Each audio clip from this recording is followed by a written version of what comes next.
What's up guys, it's Paige here. Today we are at Hardwick Hall and I will be telling you some interesting facts about the place. Today we are going to be having a look at the old hall at the beginning and then we'll be heading down to the new hall after lunch. See you when we get there. This is the old hall. It is fallen to ruins but they still have some bits preserved from 1590. As you can see, there are wooden planks sticking out of the wall. These were used to support the floors in 1590.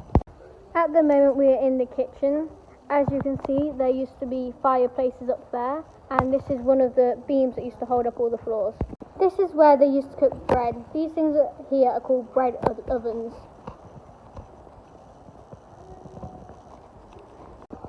Through here, this used to be called a larder. This was where they would store all their food and keep it all cool. Now we are about to head upstairs and I can show you what's up there when we get there. See you in a minute. This room would have belonged to Bess's favourite son, Sir William Caddish, used before him and his wife moved out of the old hall to their nearby house.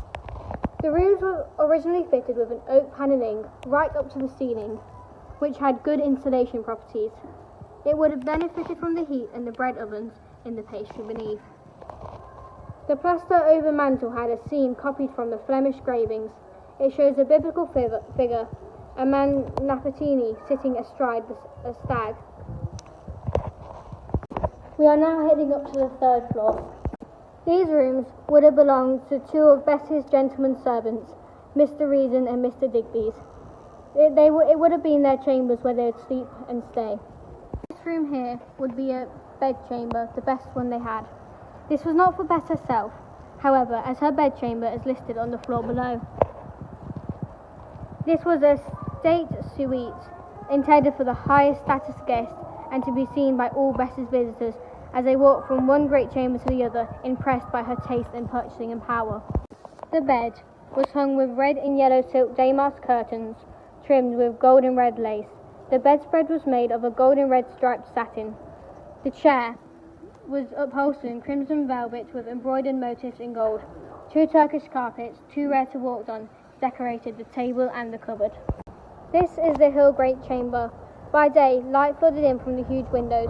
The windows behind you face north towards Bolsover Castle, owned by her son Sir Charles Cavendish. The fireplace wall windows faced west, direction of Chatsworth, the home of Bess created with her husband Sir William Cavendish.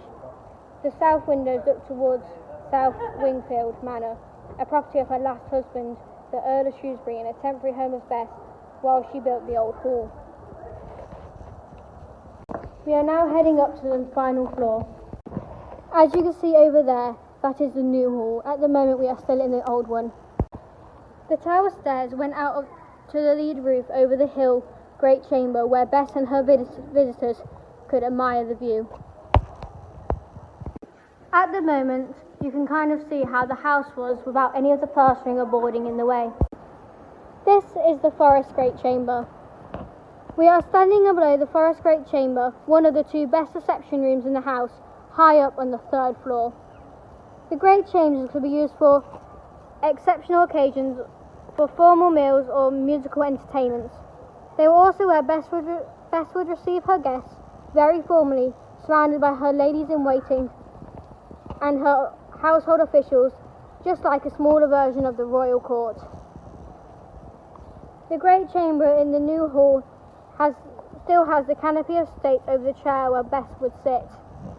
This room is called the Forest Chamber because the decorated plasterwork recites a woodland scene with people and animals.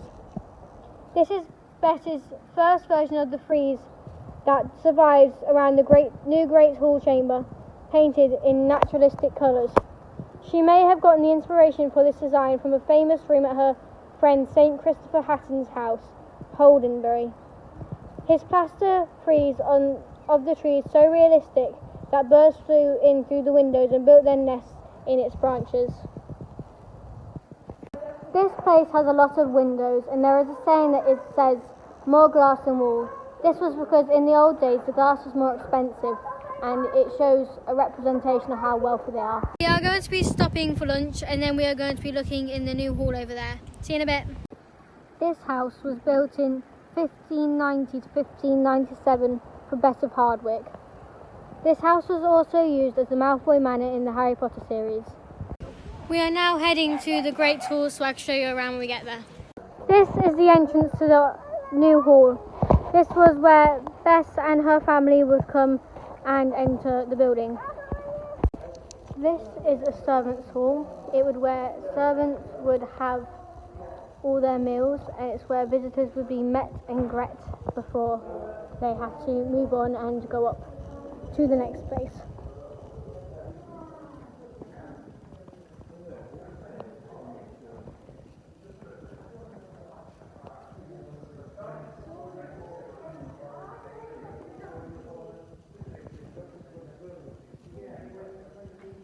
This was made to celebrate Bess's wedding to her fourth husband, George Talbot.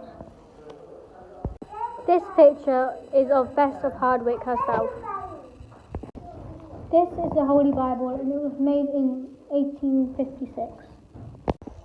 This is the evidence and muniment rooms. Important documents and deeds for the Hardwick estate were kept in this muniment room. They would have been consulted here in the evidence room. The barrel-vaulted ceiling provided additional fire protection and security. Bess's son William, who used this suite of rooms, added the monument drawers. This is the nursery. It is possible Bess's grandchildren stayed in this room when they visited. The nearby chamber belonged to their father, William Cavendish. In Bess's time, this room was used to store dry goods such as bread and linen. There is a doorway and a hatch into the Great Hall next door and direct access to cellars below. This was later renamed the Butler's Pantry as the butler may have slept here. Inventories from 1792 and 1857 include a bed.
This is Lady Shrewsbury's bedchamber. Bess chose to sleep in this south-facing room with its large open fire. At night she lay in this luxurious scarlet bed decorated with gold and silver lace. Each morning she stepped out into an open Turkish carpet. In February 1608, after an exceptionally harsh winter, this is where Bess is believed to have drawn her final breath.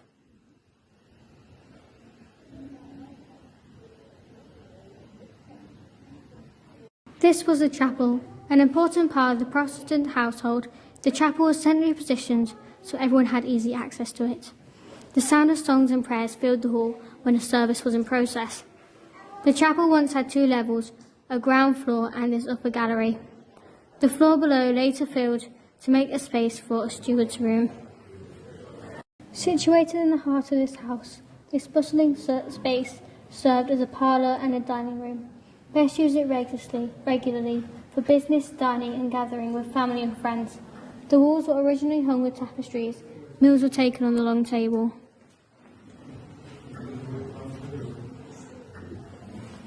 This was the withdrawing chamber. Bess used this cosy space as her personal sitting room.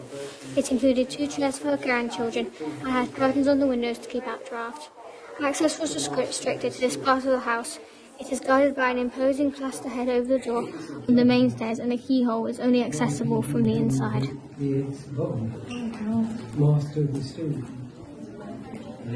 This is William Fitzwilliam, 1st Earl of Southampton, 1490 to 1542.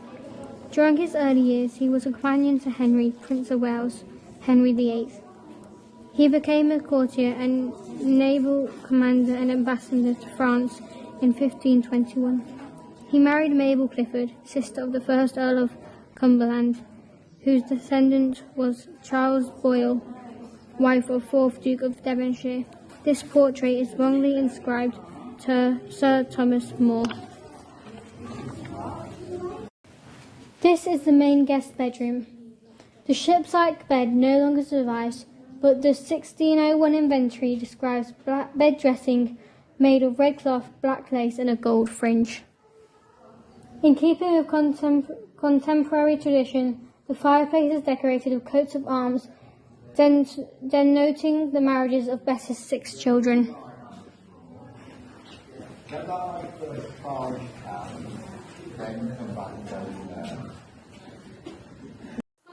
has their own orchard. They like to grow fruit and veg and their own herbs as well. It's very pretty out here. This is known as the Little Chamber. The servants may have slept here to serve guests staying on the state bedrooms on either side. It was later called Mary, Queen of Scots' room, reflecting the legend that the Scottish Queen spent a period of her imprisonment at Hardwick. Semicircular panels bearing her coat of arms were added above the door after her death.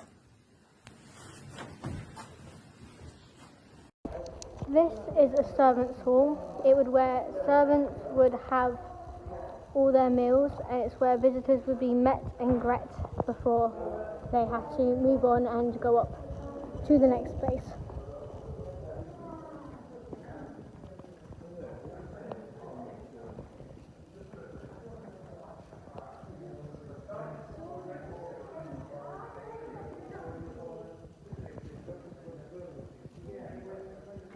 This is where Bess's upper servants, usually members of the aspiring gentry, ate their meals.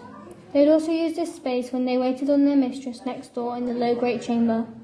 In Bess's time, the window to the stairs was blocked by panelling, allowing her to spy on her servants or listen to the chapel service nearby.